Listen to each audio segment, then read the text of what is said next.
Praise the Lord everyone. सबको जय मसीह की। मैं बिलीव करती हूँ आप सभी ब्लेस्ड होंगे और खुदावन का रूह सचमुच आपको छुएगा और ब्लेस करेगा और ये वचन आप लोगों की ज़िंदगियों में बोया जाएगा और 1000 गुना फल लेके आएगा। आओ मैं उस वचन को पढ़ती हूँ जो वचन हमें परमेश्वर के दास अपोस्टल अंकुर यूसुफ नरूला जी द्वारा और परमेश्वर की दासी पास्टर सोनिया यूसुफ नरूला जी द्वारा दिया जाता है। आओ मैं उस वचन को आपके लिए पढ़ती हूँ। परमेश्वर के वचनों का अधिकार, जैसे कि पवित्र बाइबल लूका 10 की 19 आयत में लिखा है, देखो मैंने तुम्हें सांपों और बिच्छुओं को रौंदने का और शत्रु की सारी सामर्थ पर अधिकार दिया है और किसी वस्तु से तुम्हें कुछ हानि न होगी। आमीन। मेरे प्रियो, बाइबल में लिखा है कि प्रभु यीशु मसीह ने अपने चेलों को बोला कि मैंने तुम्हें सांपों और बिच्छुओं को रौंदने का अधिकार दिया है। लेकिन अगर आप बाइबल को ध्यान से पढ़ें तो यह वचन सबके लिए नहीं है। परमेश्वर ने जब पतरस को अपने पीछे चलने के लिए बुलाया था तो परमेश्वर ने पहले ही दिन उसको यह अधिकार नहीं दे दिया था। लिखा है, पतरस जब लंबे समय तक परमेश्वर के साथ साथ चला, उसके मन में कोई भी लालच नहीं था। उसने अपना व्यापार छोड़ दिया, अपना घर छोड़ दिया। जब उसको परमेश्वर में चलते एक लंबा समय हो गया, तब परमेश्वर ने उसे कहा कि मैं तुम्हें सांपों और बिच्छुओं को रौंदने का अधिकार देता हूँ, दुष्ट आत्माओं को निकालने का और बीमारों को चंगा करने का अधिकार देता हूँ। आज अगर आपको विश्वास है कि आप चेलों की तरह उसके पीछे चल सकते हैं तो यह वचन आपके जीवन पर भी लागू होता है।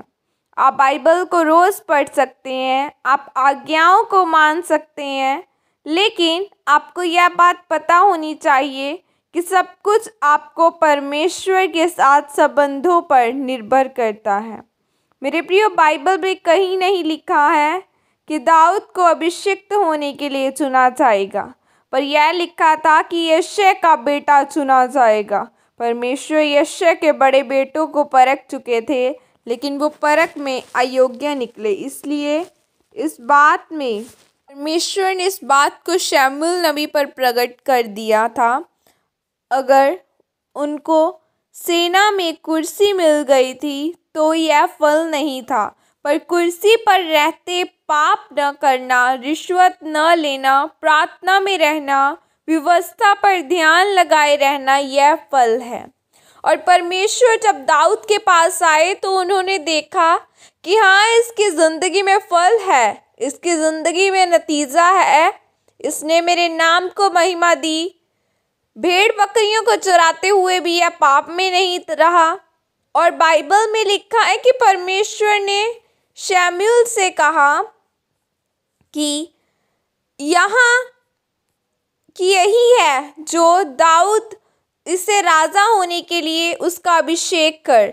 इसीलिए मैं यह कहता हूँ कि यह वचन सबके लिए नहीं है कि मैं तुम्हें सांपों और बिच्छुओं को रौंदने का अधिकार देता हूँ।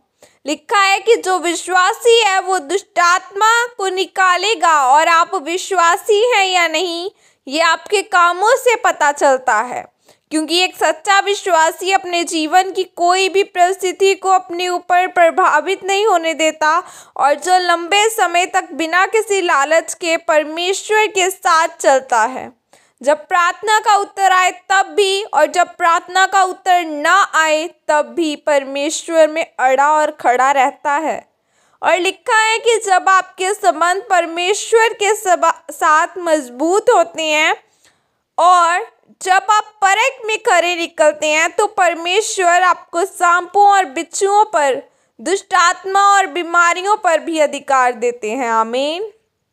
और यह घोषणा प्रेरित अंकुर नरूला जी की तरफ से आपके लिए की जाए। सर्वशक्तिमान परमेश्वर के नाम से मैं यह घोषणा करती हूँ कि जितने भी लोग परमेश्वर की परख में खरे निकले और जितनों ने परमेश्वर के साथ मजबूत संबंध बनाए हैं, उन सब के जीवन में यह वचन पूरा हो। प्रभु यीशु मसीह के सामर्थ्य नाम में मांगती हूँ। आमीन, आमीन, हालेलुया।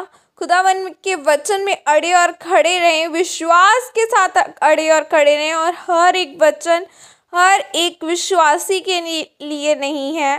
अगर खुदावन ने आपको चुना और ठहराया, हर एक की लाइफ में अलग अलग कॉलिंग है। किसी को परमेश्वर ने प्रेरित बनाने के लिए, किसी को पास्टर के लिए, किसी को एक विश्वासी की जॉब दी है। अगर खुदावन ने आपको आज आपकी लाइफ में यह होना चाहिए कि मेरे पास जो मेरी सबसे अच्छी चीज़ है, मैं उसे खुदावन को देना चाहता हूँ, मैं उसे खुदावन के लिए बो देता हूँ, मैं उसे खुदावन को देता हूँ, तो खुदा मुझे ब्लेस करेगा। अगर मैं वचन सुना रही हूँ तो मैंने अपनी आवाज़ को खुदावन ने मुझे ज़रिया बनाया आप तक पहुँचाने का, तो मैंने खुदावन को दे दिया है कि खुदावन अब तूने मुझे ब्लेस करना है। जब आप अपनी सबसे बेस्ट चीज़ खुदा को देते हो तो खुदावन तब आपको आशीषित करता है। सो प्रार्थना भी करें, बोना भी सीखें, रोज़े रखना भी सीखें। खुदावन कैसे आपको ब्लेस ना करेगा, वो ज़रूर करेगा जब आप उसके वचनों पर चलेंगे, उसकी गाइडेंस के नीचे चलेंगे, जो उसका वचन कहता है वैसे चलेंगे। जब आप दुनिया से परे होकर, दुनिया की न सुन के बल्कि परमेश्वर के वचन की सुनकर चलेंगे, तो वो ज़रूर आपको आशीषित करेगा। God bless you all. Praise the Lord. जय मसीह की।